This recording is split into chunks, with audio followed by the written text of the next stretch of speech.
अनोखी आवाज में आप सभी दर्शकों का बहुत बहुत स्वागत है और मैं हूं आपके साथ अनुष्का। महाकुंभ के दौरान चर्चा में आई पूर्व मॉडल और social media influencer Harsha Richharia ने अब सांसारिक जीवन को त्याग कर संन्यास का मार्ग अपना लिया है।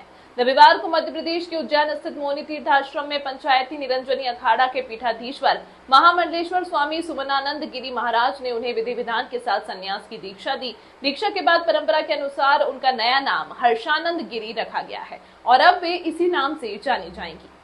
हर्षा रिछारिया मूल रूप से मध्य प्रदेश के भोपाल की रहने वाली हैं। वे पेशे से मॉडल, एंकर और सोशल मीडिया इन्फ्लुएंसर रही हैं। उनके इंस्टाग्राम पर 18 लाख से अधिक फॉलोवर्स हैं, जहां वे धर्म और अध्यात्म से जुड़े विषयों पर कंटेंट साझा करती रही हैं।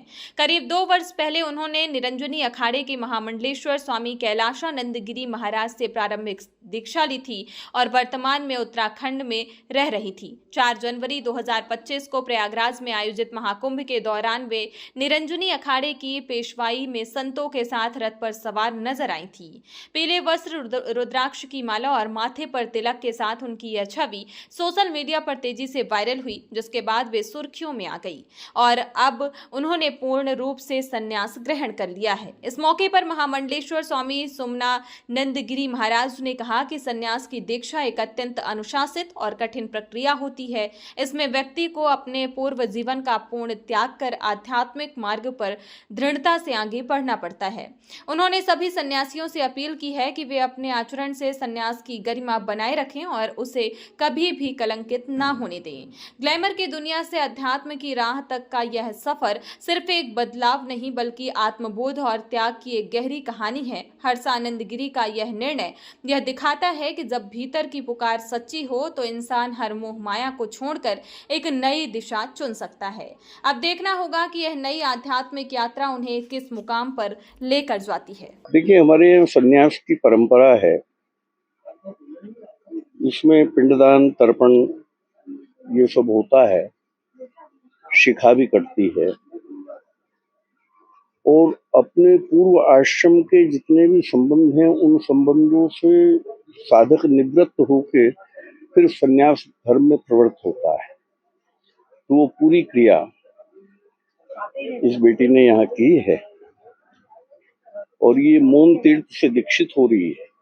मौन तीर्थ पीठ दीक्षा हम दे रहे हैं और हमारे गुरुदेव की आज्ञा थी कि ये जो है दी जा सकती है, तो हम हमारा संन्यास हुआ है तो अब हम संन्यास की दीक्षा भी दे रहे हैं और मांत्रिक की दीक्षा भी अगर कोई लेना चाहता है तो वो भी देते हैं। इसने इच्छा प्रकट की कि मेरे को संन्यास दीक्षा लेनी है तो इसे संन्यास दीक्षा दे। क्या सिद्धांत, किस तरह से क्या पूरा गिरजा होम होगा, ये सब जो आपको पता है, पिंडदान वगैरह ये सब हुआ है, ये पूरी क्रिया होती है। क्योंकि अब पिंडदान हो जाता है उसके बाद में पिछला सब कुछ छोड़ के और नई शुरुआत होती है। उसमें भगवत भजन करे और परमात्मा को पाने की चेष्टा करे, उस मार्ग पे चले। बस मेरा यही उपदेश इसे रहेगा गुरु के रूप में कि पूर्व का जो था वो सब खत्म हो गया, अब नया जीवन शुरू करो और भगवत भजन करो। पिछले 1.5 साल में मैं बराबर उस मार्ग पे चली हूँ जिसकी शुरुआत मैंने की थी। बहुत विरोध हुए, बहुत कुछ हुआ। उसके बाद भी कई बार लगा कि छोड़ दूं इसे, क्योंकि जिनके लिए और जिनके साथ के लिए आप करना चाहते हो, अगर वही साथ नहीं दे रहे तो किसके लिए कर रहे हैं। लेकिन जब मैंने ये बोला कि मैं छोड़ दूंगी या छोड़ रही हूँ, तब अंदर से एक सवाल आया कि क्या मैं इसे छोड़ सकती हूँ? क्या धर्म वो जगह है जिस रास्ते पे एक बार कोई आने के बाद उसे छोड़ने की सोच सकता है, उसकी आत्मा इससे निकल सकती है? फिर वो जवाब मिला कि नहीं, मेरी आत्मा इससे नहीं निकल सकती है।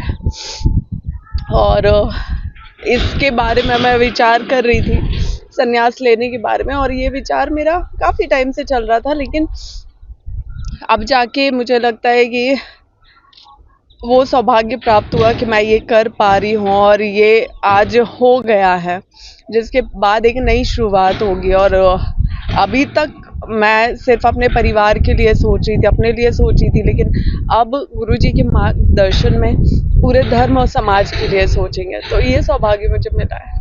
आज आपने अपना भी पिंडदान किया है? देखिए माता पिता के अलावा ना इस संसार में वैसे भी कोई किसी का नहीं होता है। आपके दुख की घड़ी में कभी कोई आपके लिए खड़ा नहीं होता है, कभी कोई पूछता नहीं है कि तुम्हें कुछ चाहिए या नहीं चाहिए। तो अगर रिश्ते इतने मतलबी होते हैं तो उन रिश्तों का पिंडदान करने में बुराई कैसी? तो कोई बुराई नहीं है उसमें। मतलब पूरी तरह से अब आपने त्याग घर को त्याग दिया है, अब सनातन की राह में रहेंगे। बिल्कुल, अब मेरा जीवन सनातन को, धर्म को, ईश्वर को समर्पित है और मेरे गुरुदेव के चरणों में समर्पित है।